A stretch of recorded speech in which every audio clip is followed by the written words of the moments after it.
Hello বন্ধুরা, welcome to our channel Bong story tube. তা বন্ধুরা, আজকে তোমাদের একটা খুব সুন্দর গল্প শোনাতে চলেছি। আমার গল্পগুলো যদি ভালো লাগে তাহলে বন্ধুরা আমার চ্যানেলটাকে অবশ্যই সাবস্ক্রাইব করে নাও আর পাশে থাকা বেল নোটিফিকেশনটাকে অন করে নাও, যাতে যখন যখন নতুন নতুন গল্প আমি ছাড়বো তার নোটিফিকেশান সবার আগে তোমাদের কাছে পৌঁছে যায়।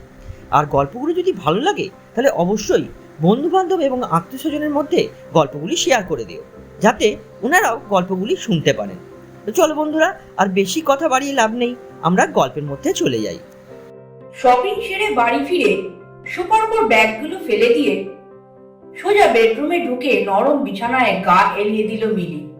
এসিটা অন করেই চোখ বুঝলো সে। রঙিন স্বপ্নগুলো আরো একবার দানা বেঁধে উঠল মনের মধ্যে। আজ শপিং মলের বাইরে বেরিয়েই পিউদির সাথে দেখা হয়ে গিয়েছিল মিলির। গায়ের রংটা একদম পুড়ে গেছে, কিরম যেন শুকিয়ে গেছে, বোধহয় অভাব অনটনের মধ্যে আছে। মিলি দেখেও না দেখার ভান করে পাশ কাটিয়ে চলে এসছে। দক্ষিণ কলকাতার এই অভিজাত এলাকায় এত বড় সাজানো ফ্ল্যাটের সবকটা ঘরের জন্যই আজ আবার দামি পর্দা কিনে এনেছে মিলি, যেগুলো এখন ঝুলছে মাত্র 1 মাসের পুরনো। কিন্তু এই গত পরশুদিন পুষ্পিতার ঘরে কার্টেনগুলো দেখেই মিলি ঠিক করেছিল এর চেয়েও দামি ব্র্যান্ড তাকে কিনতেই হবে। আজ রোজ ডে বলে অনন্তকে দেওয়ার জন্য একগুচ্ছ লাল গোলাপও কিনে এনেছে সে। সন্ধ্যাবেলা ব্যালকনিতে বসে ধোঁয়া ওঠা কফির মগে চুমুক দিয়ে বাহারি পাতার টবগুলোর দিকে তাকিয়ে নিজের মনেই হেসে উঠেছিল মিলি। অনন্ত অফিস থেকে ফিরতে ফিরতে প্রায় রাত হয়ে যায়, আবার ব্রেকফাস্ট করেই বেরিয়ে যায়। মিলিকে হয়তো তেমন সময় দিতে পারে না, কিন্তু মিলির কোনো চাওয়াই অপূর্ণ রাখেনি অনন্ত। যদিও মাত্র 2 বছরের বিবাহিত জীবন ওদের। এই তো 2 দিন আগে মিলির জন্মদিন উপলক্ষে বড়সড় পার্টি দিল, সেই সঙ্গে ডায়মন্ড নেকলেস। বিয়ের পরই জীবনে প্রথম কেক কেটে নিজের জন্মদিন পালন করছে মিলি।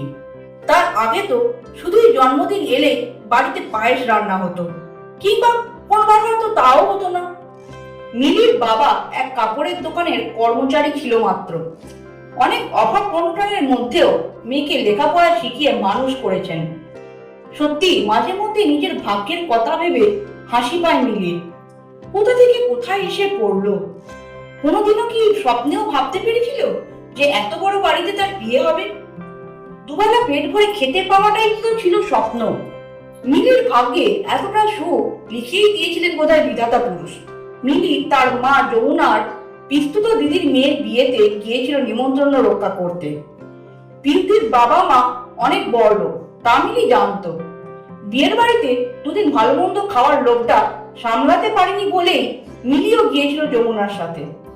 শুনেছিল পিউদির অনেক বড় ইঞ্জিনিয়ারের সাথে বিয়ে হচ্ছে।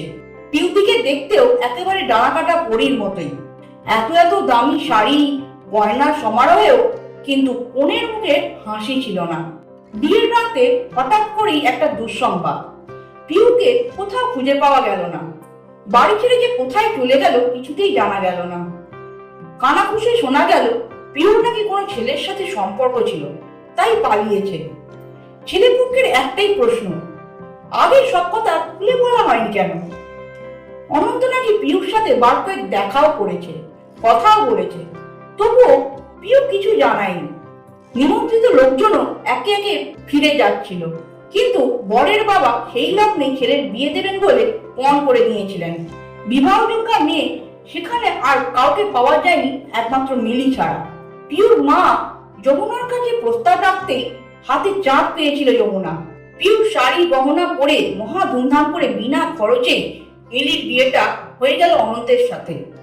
তারপর থেকেই মিলি এক কামরার স্যাঁতস্যাঁতে ভাড়া বাড়ি ছেড়ে কলকাতার এই দামি ফ্ল্যাটে। শ্বশুর শাশুড়ি ব্যান্ডেলের বাড়িতে থাকেন। মিলিও দেখতে তেমন মন্দ নয়, আর এখন তো বিভিন্ন পার্লার আর রূপচর্চার কারণে জৌলুস অনেক বেড়েছে, রংটাও ফর্সা হয়েছে অনেকটা। অনন্ত কিন্তু একবারও যায়নি তার শ্বশুর বাড়িতে। মিলিও জোর করেনি কোনোদিন। এখন তো ওরও যেতে ইচ্ছে করে না ওই বাড়িতে। ওই ঘুপচি ঘরে দম আটকে আসে মিলির। মিলি শুনেছে পিউ নাকি সৌগত নামে কাউকে ভালোবেসে বিয়ে করেছে। ছেলেটা পড়াশোনা ভালো হলেও চাকরি বাকরি কিছু পায়নি। সেলস বয়ের কাজ করে, ঘুরে ঘুরে জিনিসপত্র বিক্রি করে। পিউ নাকি এখন সেই কাজেই হাত লাগিয়েছে।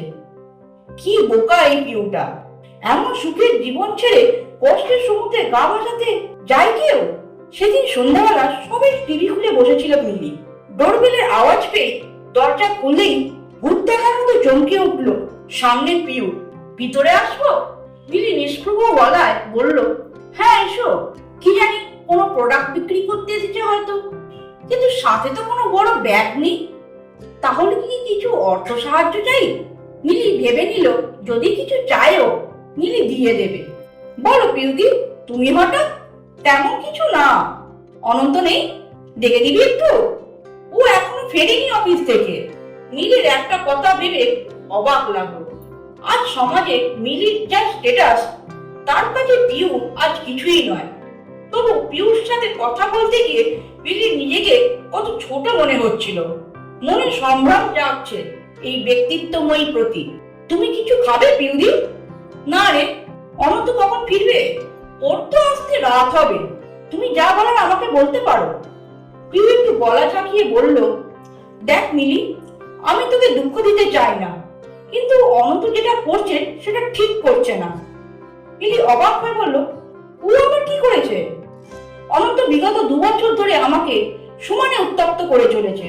প্রথম দিকে তো আমি বা সৌগত যেখানে চাকরির ইন্টারভিউ দিতে গেছি, নিজের ক্ষমতা প্রয়োগ করে আমাদের চাকরি পেতে দেয়নি, যাতে অভাব অনটনের মধ্যে পড়ে আমি অনন্তের কাছে হেল্প চাই।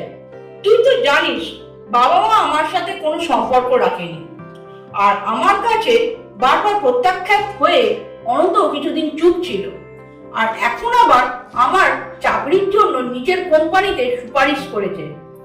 হ্যাঁ মানছি আমার চাকরিটা খুব দরকার, কিন্তু সেটা আমি নিজের যোগ্যতায় পেতে চাই, কারো দয়ার দান হিসেবে নয়। একসাথে এতগুলো কথা বলে শ্বাস নিল পিউ। আমি অফিসে গিয়েও এগুলো বলতে পারতাম, কিন্তু বাকিদের কাছে অনন্ত সম্মানটা নিচু হয়ে যেত। আমি অনেক ভালো আছি রে।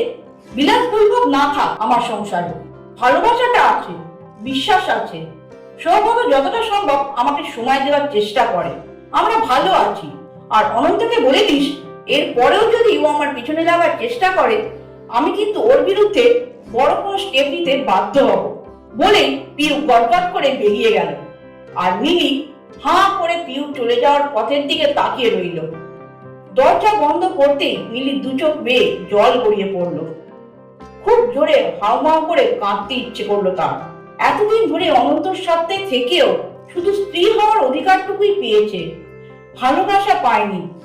অনন্তর মন জুড়ে এখনো পিউই রয়ে গেছে। বিলাসিতা আভিজাত্য পেয়েছে, বিশ্বাস আদায় করতে পারেনি। সত্যিই তো, কোনোদিনও তো অনন্ত সময় দেয়নি মিলিকে। কোনোদিনও তো স্বপ্ন, আশা, আকাঙ্ক্ষা, চাওয়া পাওয়া এগুলো ভাগ করে নেয়নি। এতদিন ভেবে এসেছে সে কত সুখী, আর আজ মনে হচ্ছে পিউদি নিজস্ব সৌরভের মাদকতা দিয়ে কতখানি এগিয়ে গিয়েছে মিলিকে পিছনে ফেলে। সুন্দর ঘরে শুধু একটা সাজানো কাগজের গোলাপ হয়ে রয়ে গেছে মিলি। শোবার ঘরে ঢুকেই গোলাপের পাপড়িগুলো ছিঁড়তে ছিঁড়তে কাঁটাটা আঙুলে ফুটে গেল। সব ফুলগুলো পুড়িয়ে ডাস্টবিনে ফেলে দিল মিলি। কাগজের ফুলে সৌরভ থাকে না যে,